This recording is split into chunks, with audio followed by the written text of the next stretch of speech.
हरिपुर गांव में एक सेठ सेठानी रहते थे। उसका एक बेटा था रोशन। रोशन बोलता बहुत था, लेकिन अक्सर उसकी सुनने की क्षमता बहुत कम हो जाती थी। उसका अधिक बोलना और कम सुनना लोगों के लिए परेशानी का कारण बन जाता था।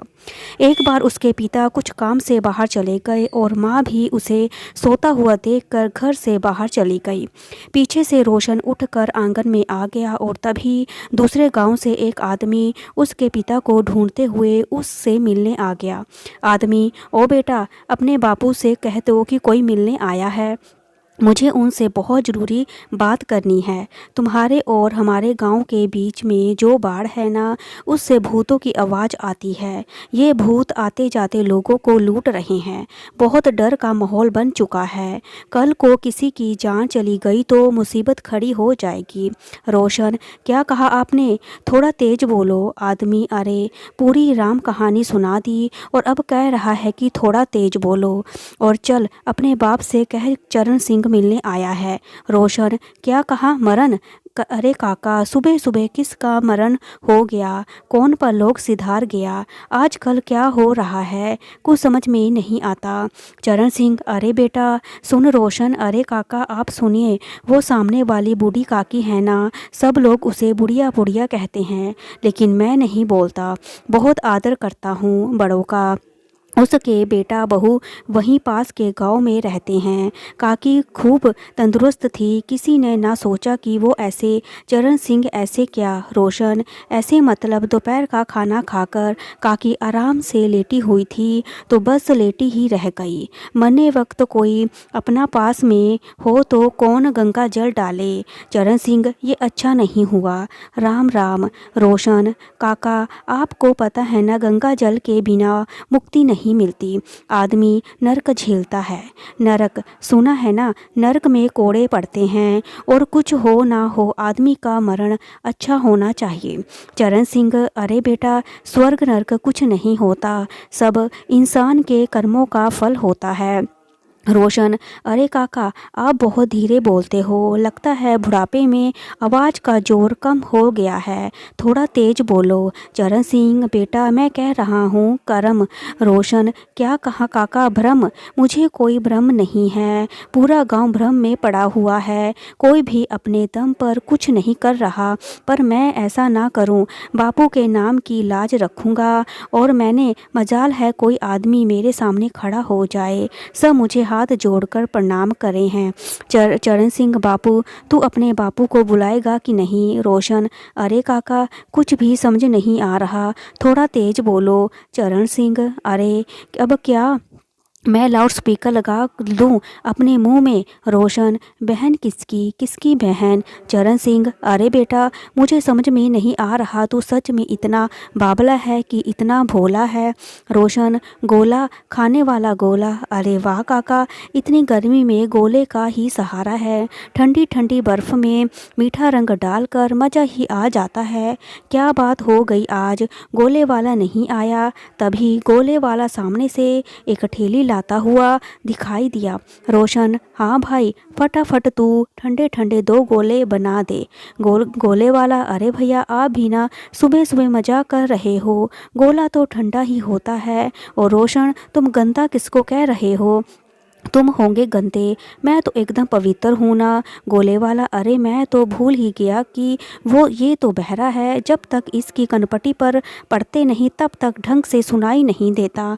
गोले वाले ने 2 गोले बनाकर 10 रुपये का नोट उठाकर रोशन को और 10 देने का संकेत किया। रोशन, अरे मुँह से ना बोल सकता कि अपनी तरह गूंगा समझा है क्या? रोशन ने उसे 10 रुपये देकर दोनों को ले लिए और एक गोला खुद चाटने लगा और दूसरा गोला चरण सिंह को देने लगा। चरण सिंह, अब क्या तू इस उम्र में मेरे दांत गिरवाएगा जो इतना ठंडा गोला खिला रहा है मुझे? रोशन, गंदा कहाँ, ये तो गोले वाला तो बिल्कुल पागल है, पर कम से कम तुम तो मुझे गंदा मत कहो। चरण सिंह, अरे बेटा तू गंदा नहीं, मैं पागल हूँ। गोले वाला काका, ये बिल्कुल बहरा है, इसे कम सुनाई देता है। तुम बोलोगे कुछ और इसे सुनाई कुछ और ही देगा। चरण सिंह, अरे तो मुझे पहले क्यों नहीं बताया, इसने तो मेरा सिर में दर्द कर दिया। यह कहकर चरण सिंह चल देता है और रोशन, अरे काका कहाँ चल दिए, गोला तो खाते जाओ। चरण सिंह तेजी से कदम बढ़ाते हुए वहाँ से भाग जाता है। तब एक सब्जी वाला वहाँ आता है और, भैया अम्मा को बुला दो, जो जो सब्जी चाहिए लेनी होगी वो ले लें। रोशन, निकम्मा, ये सुबह सुबह किस को निकम्मा बोल रहा है। सब्जी वाला, लगता है आज भैया का सुनने वाला फ्यूज़ फिर से उड़ गया है। हे भगवान, सुबह सुबह किस का मुंह देखना पड़ रहा है। रोशन, सांप सूंघ गया क्या, कुछ बोलता क्यों नहीं तू सब्जी वाले।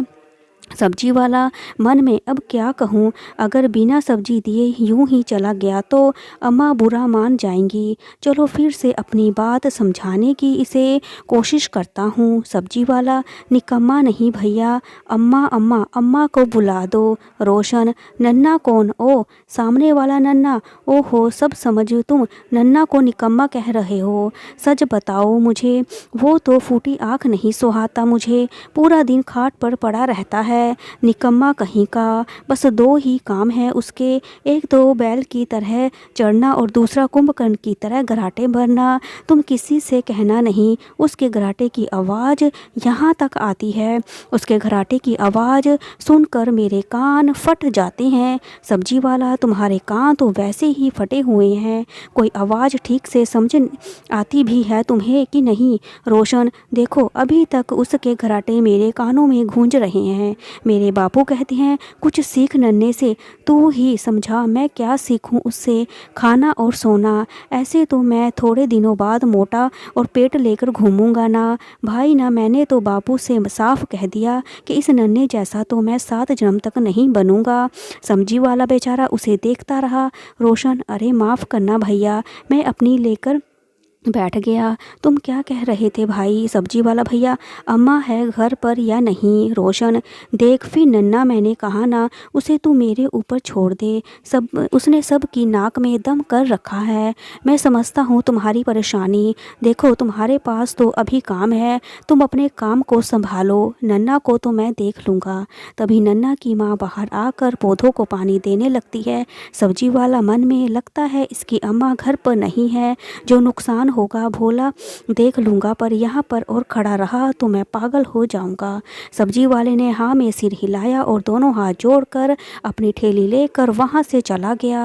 रोशन, कहाँ जा रहा है, सब्जी तो देता जा। सब्जी वाले ने पीछे मुड़कर देखा नहीं और रोशन, अरे तू चिंता ना कर, इस नन्हे के बच्चे को तो मैं देख लूँगा, यहीं से पत्थर फेंक कर मारूँगा। तभी नन्हे की माँ वहाँ आ गई। नन्हे की माँ, क्या कह रहा है तू मेरे नन्हे के बारे में, उसे पत्थर फेंक कर मारेगा। रोशन, गन्ने, अरे काकी हमारे खेत में गन्ने की फसल तो कब से होती है, आपको तो पता ही है।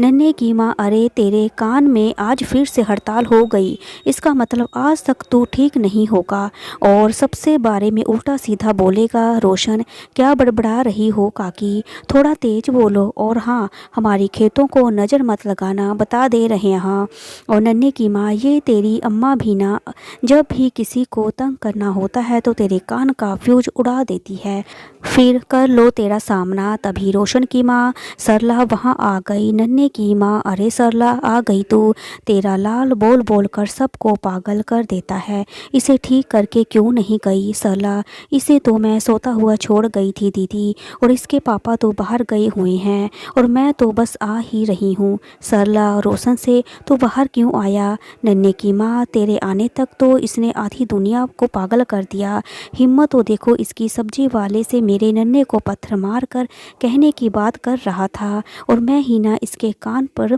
जो बजा दूं। सरला, ना ना दीदी, आपको तो इसके बारे में सब पता है, बच्चा है, माफ़ कर दो। नन्हे की माँ, बच्चा नहीं है, परमाणु बम है, बम जो सामने वालों को एक ही बार में ख़त्म कर दे, मेरे सिवा पता नहीं यह बम किस किस पर गिरा है। सरला, नहीं नहीं दीदी, आपको तो इसके कानों का पता ही है, जो कर उठने के बाद जब तक कानों पर जोर जोर के झटके नहीं पड़ते तब तक उसको कम सुनाई देता है। नन्हे की माँ, कम नहीं, इसको पता नहीं क्या सुनाई देता है। सरला दीदी आप रुको। सरला रोशन के कान गालों पर जोर से तमाचा मारती है और वो चक्कर खा कर लड़खड़ा जाता है। रोशन अरे माँ, तुम सुबह सुबह क्यों मार रही हो मुझे? सरला मार नहीं रही हूँ, तेरा इलाज कर रही हूँ। रोशन ये कौन सा इलाज है जो रोज़ सुबह मुझे थप्पड़ मारती रहती हो? नन्हे की माँ लो आ गई इसके कान वापिस। रोशन अरे काकी, कान थोड़े ही ना चलते हैं जो वापस आ जाएंगे। नन्हे की माँ सरला तू इसकी जुबान का भी इंतज़ाम कर दे, देख तो कैसी कैंची की तरह चलती है। सरला इतनी जुबान क्यों चलाता है? जल्दी काकी से माफ़ी मांग। रोशन माफ़ी क्या? मैंने क्या किया है? सरला मुझे तो पता भी नहीं कि तू क्या कर चुका है। रोशन अरे काकी तुम बड़ी हो इसलिए माफ़ी मांग रहा हूँ, मुझे माफ़ कर दो। नन्हे की माँ हे प्रभु, इस लड़के से तो भगवान बचाए। ये कहकर वो वहाँ से चली गई। सरला सुन अपने बापू को जाकर देख, अभी तक क्यों नहीं आए? रोशन ठीक है। रोशन खेतों की ओर जाता है, तभी एक आदमी रोशन के पीछे से आवाज़ देता है, रोशन कहाँ जा रहा है? रोशन उस आदमी को देखने के चक्कर में आगे पत्थर से टकरा जाता है और ज़मीन पर गिर जाता है। आदमी अरे अरे संभल कर भैया। रोशन अपने कानों से मसलते हुए खड़ा हो जाता है और आदमी अरे रोशन कोई चोट तो नहीं लगी? रोशन मुर्गी अरे यहाँ तो कोई मुर्गी नहीं है। आदमी अरे तू मुर्गी छोड़, सुन आगे वाली पहाड़ी पर मत जाना, सुना है वहाँ पिछले हफ्ते से भूत का साया है। रोशन को कुछ सुनाई नहीं दे रहा था, वो मुंह बनाकर आगे की ओर चल दिया। आदमी मेरी बात को याद रखना ठीक है। रोशन चलते हुए पहाड़ी की ओर बढ़ गया और पहाड़ी से कई भूतों की रोने की आवाज़ आने लगी और रोशन को कुछ भी सुनाई नहीं दे रहा था। भूतों की रोने की आवाज़ धीरे धीरे बढ़ने लगी। रोशन को कोई फर्क नहीं पड़ रहा था। भूत की आवाज़ रुक जाओ नहीं तो मारे जाओगे, तुम्हारे पास जो भी रुपए हैं पैसे हैं यही निकाल कर रख दो, नहीं तो हम तुम्हें मार कर आपस में बांट लेंगे और खा जाएंगे। फिर से भूतों के रोने की आवाज़ आने लगी, लेकिन रोशन को कुछ सुनाई नहीं दे रहा था। और बदमाश ये क्या है? ये तो बिल्कुल डर ही नहीं रहा। अगर ये यहाँ से बिना डरे वापस लौट गया तो मेरा आधा धंधा तो चौपट हो जाएगा। नहीं, मुझे इसे रोकना होगा। बदमाश तुरंत जाकर रोशन का रास्ता रोकता है। बदमाश रुक बे साला, हीरो बन रहा है, मुझसे डर नहीं लगता, चल जल्दी जल्दी सब निकाल। रोशन हल्दी की दुकान यहाँ से सीधा जाकर उल्टे हाथ पर है। बदमाश हल्दी अरे जल्दी जल्दी तू माल निकाल। रोशन अबे चिल्ला क्यों रहा है? यहाँ ना हल्दी की दुकान आगे है। बदमाश अरे बहरा है क्या, सुनाई नहीं देता?